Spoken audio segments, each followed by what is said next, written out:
Have you ever wondered why some days you feel completely drained, not from physical exertion, but from something more subtle, almost invisible, that's stealing your vitality right from under your nose?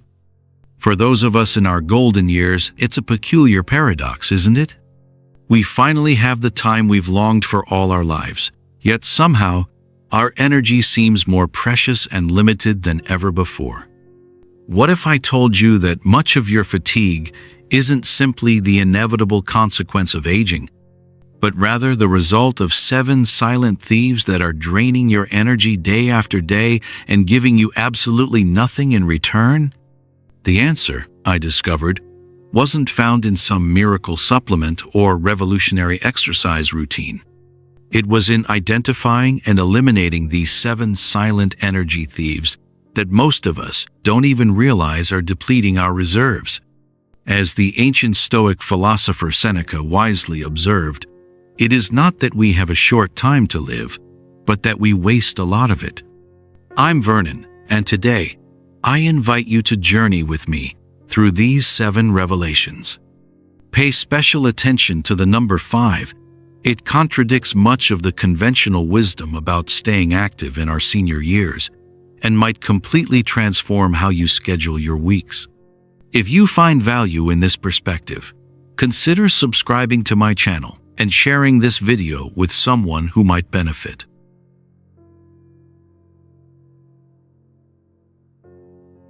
The first silent energy thief might surprise you, as it comes disguised as something we're all taught to cherish: long-standing relationships.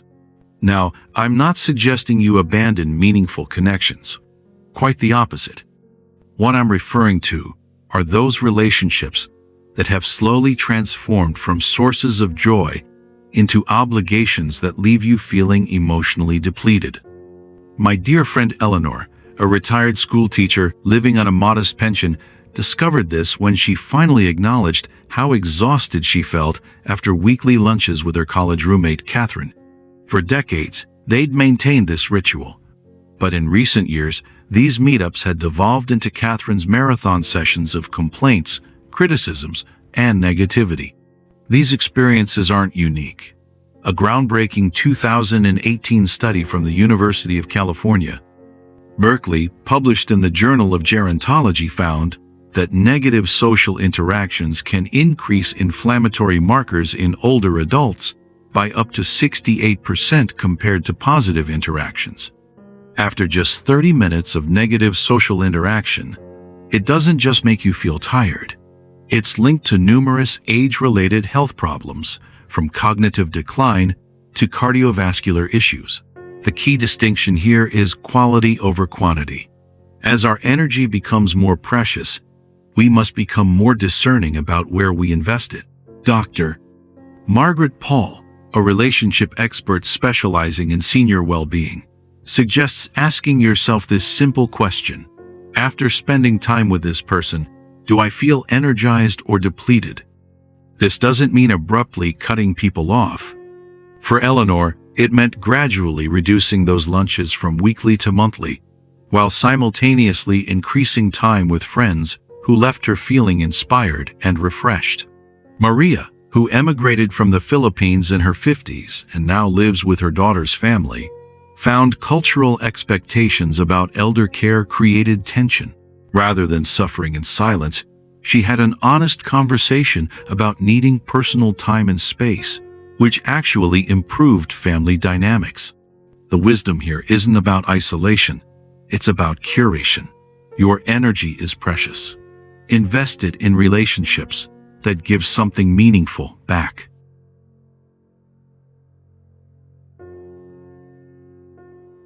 Have you noticed how effortlessly our minds gravitate toward worry, especially as we age?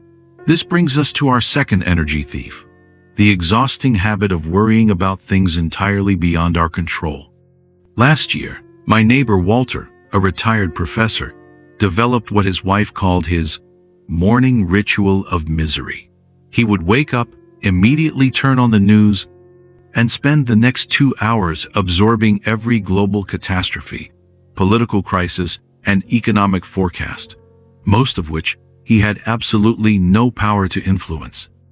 Walter had already used up half his emotional energy for the day, fighting battles that weren't his to fight.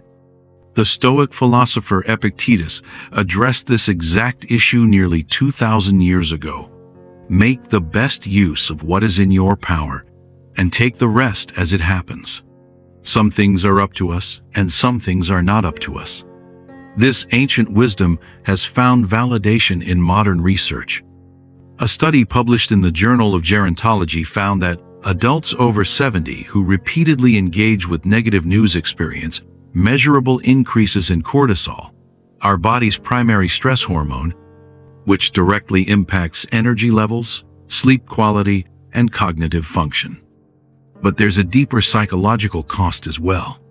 When we consistently focus on things we cannot change, we develop what psychologists call learned helplessness, a state where we begin to believe we have no control over anything in our lives, which can spiral into depression and profound fatigue. The solution isn't to tune out or become indifferent to the world. It's about learning to protect your energy without disconnecting from your compassion. At this stage of life, what you focus on matters more than ever, because attention is energy. Here are 3 simple but powerful ways to begin. Sort your concerns into 2 baskets: things I can do something about, and things I can't. Writing these down can help create mental clarity. Let the second basket go. It was never yours to carry alone. Limit your exposure to triggers. Whether it's a constant news channel, a social media feed, or even a particular conversation. Recenter on what's immediate and nourishing. Your breath, your garden, a neighbor, a grandchild's laughter, a hymn, a poem. This is where your life actually happens. My neighbor Walter, the retired professor I mentioned earlier, learned this the hard way. After months of emotional burnout, he began practicing what he calls conscious concern boundaries. He still cares, but he chooses what to carry and when to carry it. Has this kind of worry crept into your own mornings? Let me know in the comments. Your story may help someone else find their peace.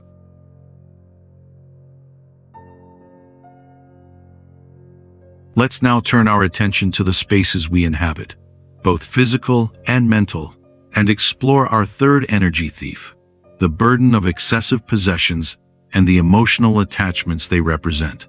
Carlos, who emigrated from Mexico in his youth and now lives in a small apartment with his son's family, struggles with limited space but feels guilty about discarding items that represent his journey and heritage. Actually, the physical act of organizing wasn't the real energy drain.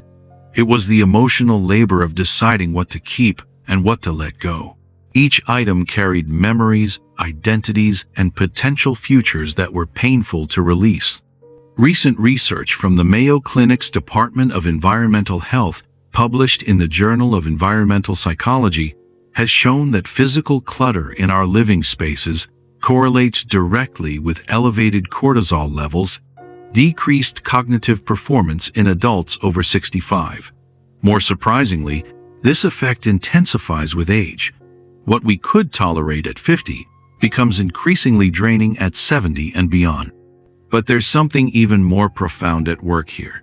Psychologist Dr. Susan Krauss Whitbourne of the University of Massachusetts Amherst, who specializes in aging, suggests that our attachments to possessions often represent our resistance to the inevitable process of letting go that comes with aging. Each item we cling to can become a small act of denial about the impermanence of our lives. Letting go doesn't mean erasing history. It means choosing what deserves to travel with you into the years ahead. Here are a few gentle practices that can help anyone navigate this emotional terrain. Create a legacy lens. Ask, which items truly carry forward the story I want to share? Set aside a few meaningful ones. These are your keepers. Honor emotional resistance. If something is hard to release, don't force it. Ask why. You may find a deeper story, belief, or fear worth exploring before the object itself. Redefine value. Not everything old is sacred. Not everything you bought has to stay. Ask, does this item give back more energy than it takes? When we declutter with reflection, not just efficiency, we reclaim more than space. We reclaim our clarity, our vitality, and a deeper connection to the life we still want to live. Consider this. Every item you own demands something from you. Space, maintenance, thought, or worry. As we age, we must ask more discerningly, does this object give back more energy than it takes? Liking this video helps these quiet truths reach others gently and at just the right time.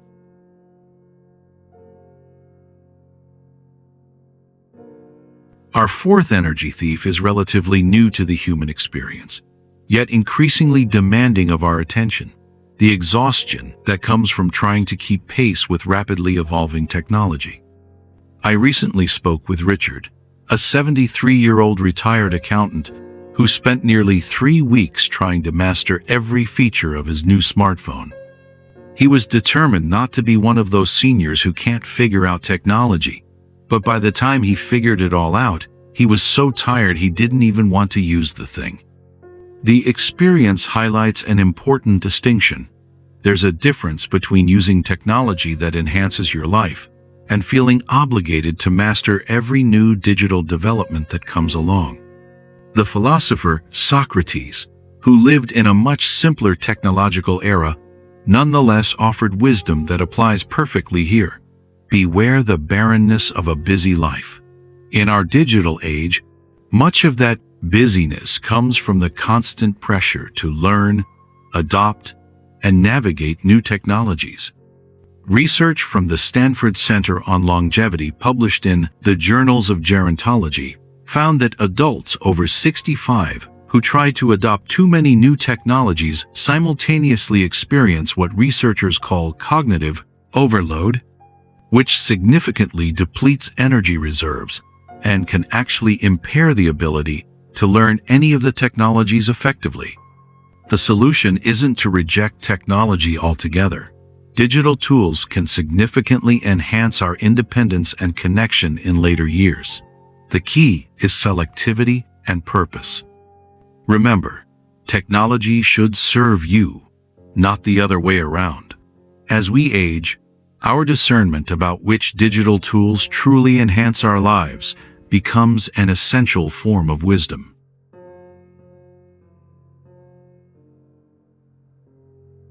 So far, we've explored 4 common yet often overlooked drains on our energy after 70.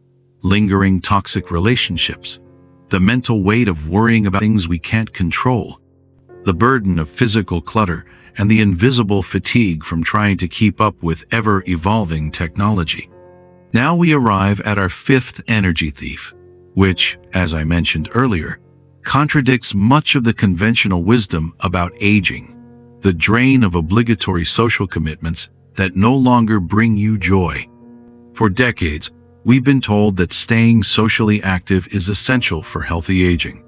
While this is fundamentally true, there's an important nuance that often gets overlooked. It's the quality of social interaction that matters, not the quantity. My friend Helen, a retired librarian now in her late 70s, maintained an exhausting social calendar for years after retirement. Community board meetings, volunteer commitments, book clubs, church committees. Her weeks were filled with activities she had accumulated over decades. Staying involved, maintaining connections. But she was exhausted all the time, and ironically, felt more isolated than ever because she never had the energy for the deeper connections she truly craved. The ancient philosopher Aristotle made a distinction between 3 types of friendships: those based on utility, those based on pleasure, and those based on virtue or shared values. As we age, this hierarchy becomes increasingly relevant. A fascinating study from the University of Chicago, published in the Journal of Personality and Social Psychology, found something surprising. Participants who engaged in fewer but more meaningful social interactions reported significantly higher energy levels than those who maintained busy social calendars filled with obligatory commitments. This isn't permission to become a hermit. Human connection remains vital, but it is an invitation to be more intentional about where and with whom you spend your social energy. Helen eventually took a courageous step. She resigned from 3 committees in 1 month. She thought she was abandoning her responsibilities. But what happened next was remarkable. She suddenly had energy for deeper, one-on-one connections. She could actually be present with the people she cared about most. Consider performing what I call a social energy audit. For each regular commitment on your calendar, ask yourself, does this engagement usually leave me feeling energized or depleted? Am I participating out of habit, obligation, or genuine desire? The activities that drain more energy than they return should be the first candidates for reconsideration. A gentle reminder can go a long way. Share this video with someone who might need it, and give yourself permission to protect the energy you have left for what truly matters.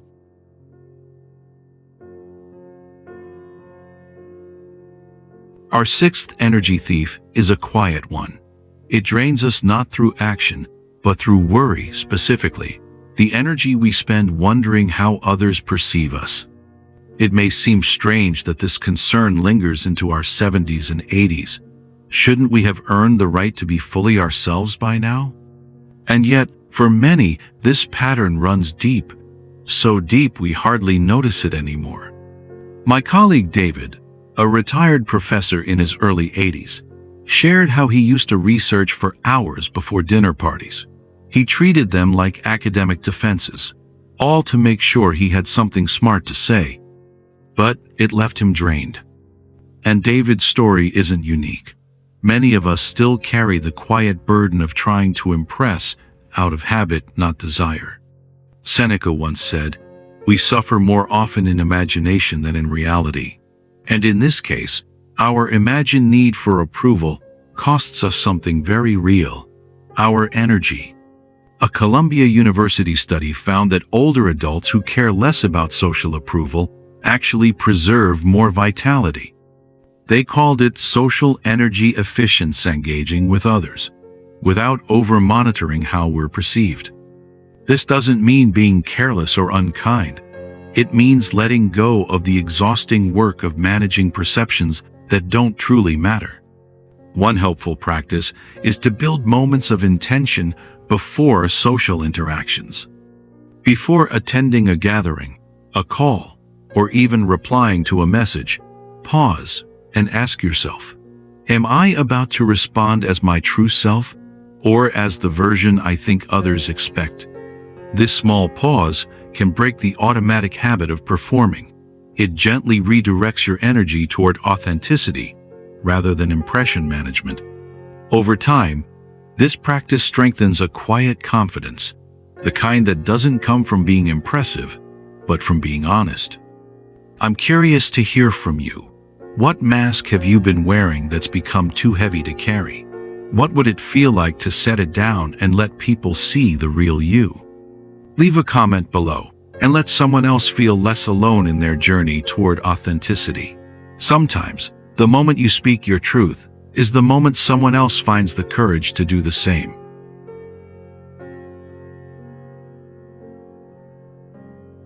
Even in our 70s and beyond, many of us continue patterns established decades earlier, saving special experiences for someday, deferring pleasures for when there's time, or holding back from fully engaging with life until things settle down.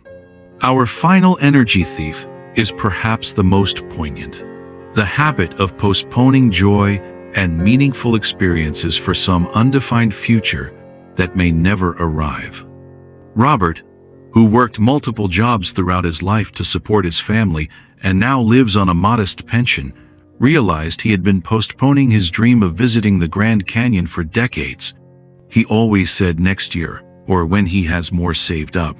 But at 83, he finally understood. If not now, when? These experiences highlight a critical insight about aging. Our relationship with time fundamentally changes, yet our habits of postponement often remain. A fascinating study from the Harvard Medical School followed adults over 70 for more than a decade and found a striking correlation. Those who regularly engaged in activities that brought them immediate joy, regardless of how practical or important these activities seemed, showed markedly better health outcomes, including higher energy levels and cognitive function, than those who consistently deferred enjoyment. The energy drain of postponement comes in several forms.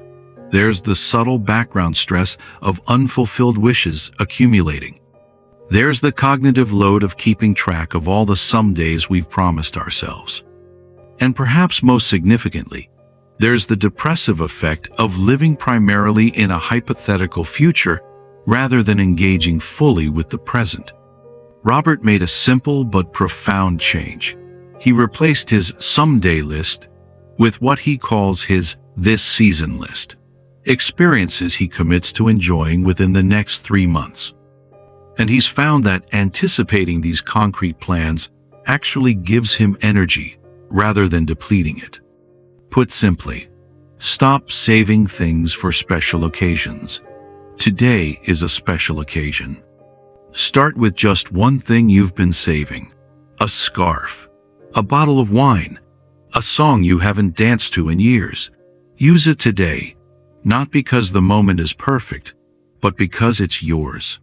Now that we've identified these 7 silent energy thieves, I'd like to share a simple but powerful practice for reclaiming your vital energy, something I call the liberation inventory. This practice involves 3 simple steps that you can perform in just a few minutes each day. First, notice where your energy goes. For 1 week, keep a small notebook nearby and jot down moments when you feel particularly tired or depleted. Just observe and record brief notes about what you were doing, thinking about, or who you were with. Second, identify the patterns. At the end of the week, look for commonalities in these energy-depleting moments. Do certain people, activities, or thought patterns appear repeatedly? Third, liberate one thing. Choose just one energy-draining element to address. Perhaps it's reducing time with a particularly depleting relationship, releasing some physical possessions, or challenging a thought pattern that no longer serves you. Now might be the right moment to pause and quietly consider which of these 7 silent energy thieves has been weighing on you the most, and what one small, meaningful step you could take this week to begin reclaiming that energy for yourself. As we conclude our exploration of these 7 silent energy thieves, let's briefly review the vital lessons we've uncovered.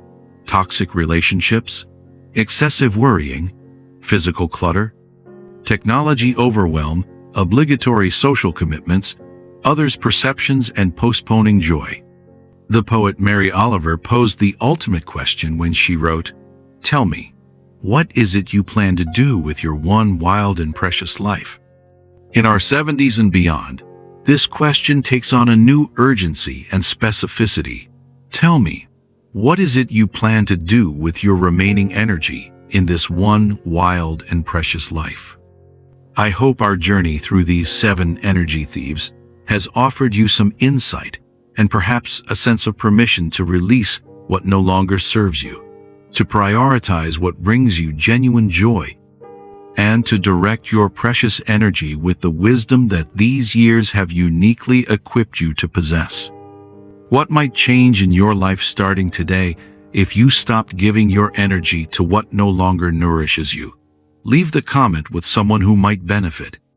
Subscribe to the channel, give this video a like, and join our community through the link in the video description below.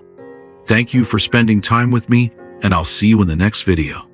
To learn more about the powerful changes that can help you prepare for your old age, check out the previous video, What Really Happens After 70? 5 Harsh Truths Seniors Need to Know. You can find the link in the video description.